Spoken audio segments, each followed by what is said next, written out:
ਭਾਨੇ ਸਿੱਧੂ ਦੇ ਹੱਕ ਵਿੱਚ ਬੋਲਣ ਵਾਲੀ ਹਿੰਦੂ ਸਾਧਵੀ ਦੇਵਾ ਠਾਕੁਰ ਨੇ ਪੰਜਾਬ ਤੇ ਪੰਜਾਬੀਆਂ ਲਈ ਅਜਿਹੀਆਂ ਗੱਲਾਂ ਕਹਿ ਦਿੱਤੀਆਂ ਕਿ ਸੁਣ ਕੇ ਤੁਹਾਡੇ ਵੀ ਹੋਸ਼ ਉੱਡ ਜਾਣਗੇ ਕਿ ਕਿਉਂ ਹਰ ਵਾਰ ਪੰਜਾਬ ਦੇ ਲੋਕਾਂ ਨੂੰ ਸੰਘਰਸ਼ ਕਰਨਾ ਪੈਂਦਾ ਹੈ ਤੇ ਜੋ ਪੰਜਾਬ ਵਿੱਚ ਮਾਹੌਲ ਚੱਲ ਰਿਹਾ ਹੈ ਉਸ ਦੇ ਬਾਰੇ ਵਿੱਚ ਵੱਡੇ ਭੇਦ ਖੋਲ ਕੇ ਰੱਖ ਦਿੱਤੇ ਨੇ ਕਿ ਜੇਕਰ ਪੰਜਾਬ ਨੂੰ ਬਚਾਉਣਾ ਹੈ ਤਾਂ ਕਿਸ ਤਰ੍ਹਾਂ ਬਚਾਇਆ ਜਾ ਸਕਦਾ ਹੈ। ਤੁਸੀਂ ਵੀ जरूर सुनियो पूरी गलबात ते अपने विचार कमेंट बॉक्स में साझे जरूर करियो। के साथ अब से नहीं, बड़े लंबे टाइम के साथ एक सोतेला व्यवहार हो रहा है। ऐसा लगता है कि पंजाब को भारत के अंदर पता नहीं सोतेली दृष्टि, जैसे सोतेली का मतलब होता है दूसरी माँ जैसी दृष्टि से देखे जाना। अब कुछ लोग कहेंगे कि पंजाब की चिंता तुम्हें क्यों हो रही है, उसका विवरण, उसका कारण, उसकी बात बाद में कर लेंगे, कोई बात नहीं। पर आज पंजाब की जवानी की जो बार बार हम बात करते हैं उसके पीछे एक कारण है। आप देखिए, जो भी चेहरा उभरता है उसको 40 पार नहीं होने देते, जो चेहरा उभरता है उसको आप 50 पार नहीं होने देते। अब एक एक का नाम क्या लें, कितने सारे युवाओं को मरवा दिया, कितने सारे युवा मर गए। मतलब पंजाब की धरती को पिछले एक तक से, एक दौर से, पिछले 100-200 सालों से खत्म करते करते करते और कितने सारे षड्यंत्र, कितनी सारी राजनीतिक दृष्टि और कितने सारे एक तरह के कहते हैं ना ताम झाम सब कुछ, शाम दंड वेद सब कुछ लोगों ने लगा लिया। उसके बाद भी पंजाब पता नहीं किस मिट्टी का बना है कि वो फिर उठता है, फिर खड़ा होता है, फिर लड़ता है। वैसे तो सिखों को वरदान है कि बिना लड़े, बिना संघर्ष किए, बिना कुर्बानी दिए, बिना मतलब अपनी आवाज उठाए काम बनता नहीं। लेकिन कब तक युवा यूं ही मरते रहेंगे, कब तक सरकारों के बाद भी संघर्ष करना पड़ेगा। अब आप लोगों की सिर्फ एक कमी है कि एकजुट ना होना, एक स्वर में ना बोलना, किसी एक की आवाज के ऊपर आवाज में आवाज ना मिलाना। एक काम करिए, आप चाहे आपको कितना भी लंबा संघर्ष करना पड़े, लेकिन बाना सिद्धू के लिए आप संघर्ष करिए और उसको जेल से बाहर लेके आइए। या तो आप लोगों ने ये मुद्दा उठाना नहीं था, कोई आंदोलन करना नहीं था, और अगर ये आंदोलन किया तो इसको बीच में मत छोड़ना। अगर आपने आंदोलन को बीच में छोड़ा तो उस युवा के लिए, बाना सिद्धू के लिए, उस नौजवान के लिए, उस संवेदनशील माँ बाप के बच्चे के लिए बहुत बड़ी प्रॉब्लम खड़ी हो जाएगी।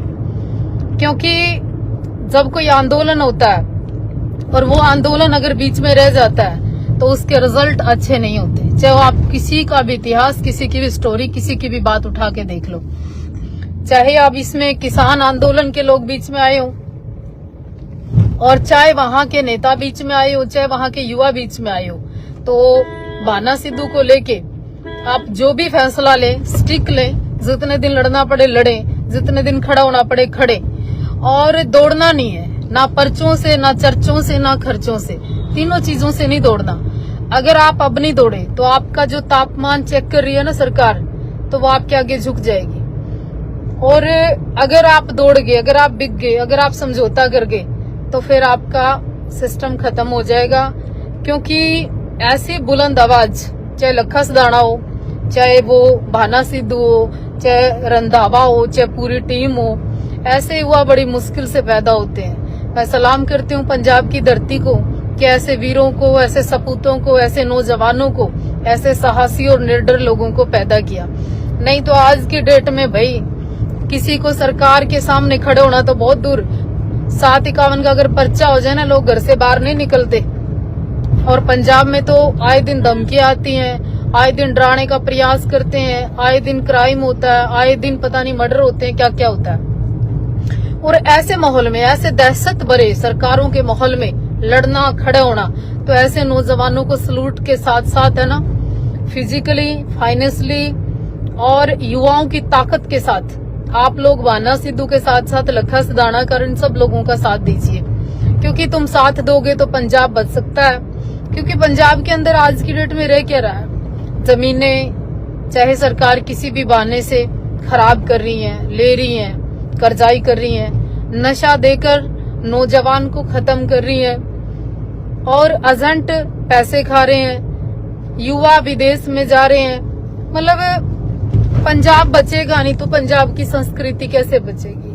पंजाब बचेगा नहीं तो देश दुनिया में पंजाब जैसी स्टेट फेमस कैसे होगी? मतलब कुछ तो खास होगा उस धरती में जब गुरु साहब पंजाब गए, कुछ तो खास होगा कि आज पंजाब पूरे वर्ल्ड में बोलता है। तो ये तो था बाना सिद्धू के लिए। दूसरा,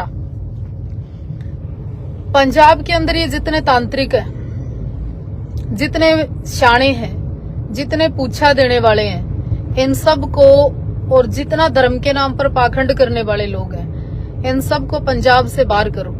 ये बहुत जरूरी है, क्योंकि इनको पंजाब से बाहर करोगे तो कहीं ना कहीं पंजाब का युवा, पंजाब की माताएं सेवा सिमरण की ओर चलेंगी, गुरसिक्खी की ओर चलेंगी, धर्म कर्म की ओर चलेंगी।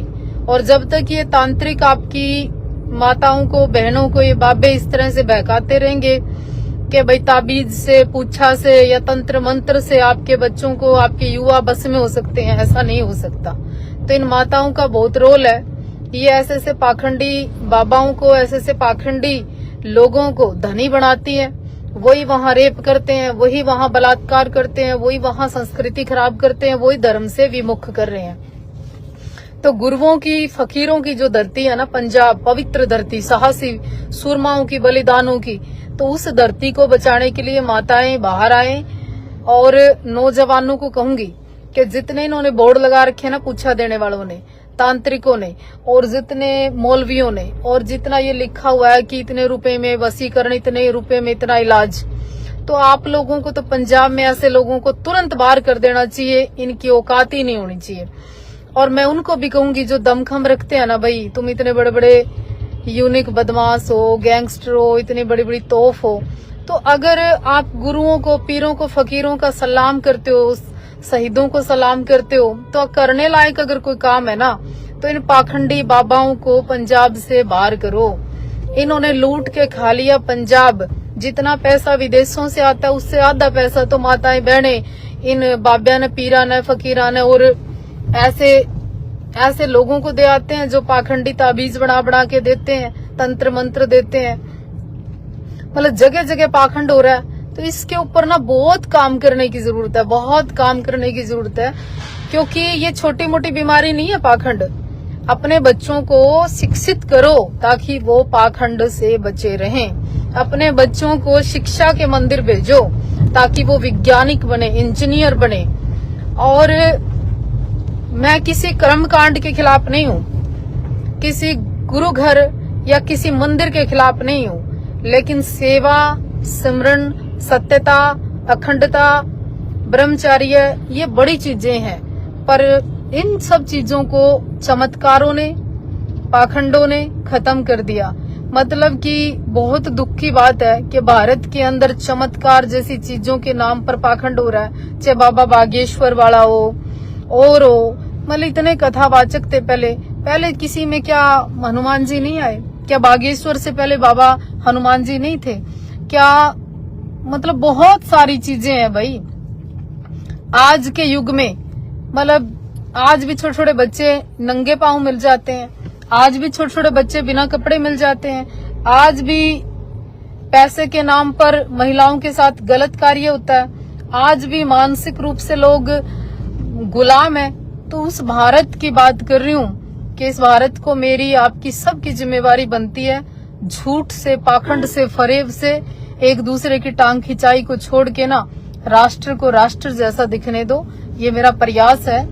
और इस प्रयास में अगर आपको लगता है कि ठीक बात है तो आप शेयर कर दिया करो, आपको नहीं लगता तो छोड़ दो उस बात को, लेकिन अन्यथा की बातें कहकर किसी के दिल को मत दुखाया करो। बागेश्वर वाला बाबा सही है, आपको क्या पता? तो यूं बता, अगर बागेश्वर वाला बाबा सही है, मुझे नहीं पता, तो यूं बता तू कितना बड़ा करोड़पति हो गया। हनुमान जी को हम भी मानते हैं, आप भी मानते हैं, पूजा पाठ पहले भी होती थी। तो ये बाप, दादा, चाचा का नाम बताना काफी नहीं है। बागेश्वर वाला बाबा को बोलो कि देश में खतरा किन किन चीजों को वो पहले बता दें। फिर एजेंसियों की जरूरत नहीं। वह निरंजनी तिवारी वो शादी का ऑफर लियो फिर रही है बाबा के पीछे, तो फिर बाबा को पहले पता चल जाना चाहिए था कि ये मेरे पीछे लगेगी। तो मतलब कैसी बातें कर रहे हो आप। और धर्मगुरु ने अयोध्या से कल बोला कि भैया पाखंड की दुकान बंद हो जाएगी, तो वो फिर इसका मतलब तो बाबा गलत है या फिर धीरेन्द्र शास्त्री गलत है। तो कौन सा गलत है वो बताओ ना। उसने क्या कहा कि हम संत महात्माओं की कृपा से ही आपकी पाखंड की दुकान चल रही है। इसका अर्थ क्या बनता है? तो भाई सत्य स्वीकार करना सीखो। अगर इन्हीं चीजों से सब कुछ होता तो फिर इतने बड़े बड़े गुरुओं ने जो बलिदान दे दिया, शीश कटवा लिए, अपने बच्चे शहीद कर दिए, अपने माँ बाप शहीद कर दिए, सर्वंस को निछावर कर दिया, फिर तो जरूरत नहीं थी। हैं भगत सिंह जैसे वीर शहीद हो गए इस भारत के लिए, तो फिर ऐसे बागेश्वर वाले बाबा जी महाराज को भी बोलो कोई ना कोई बलिदान दे, कोई ना कोई बलि चढ़ाए, फिर बात बनेगी।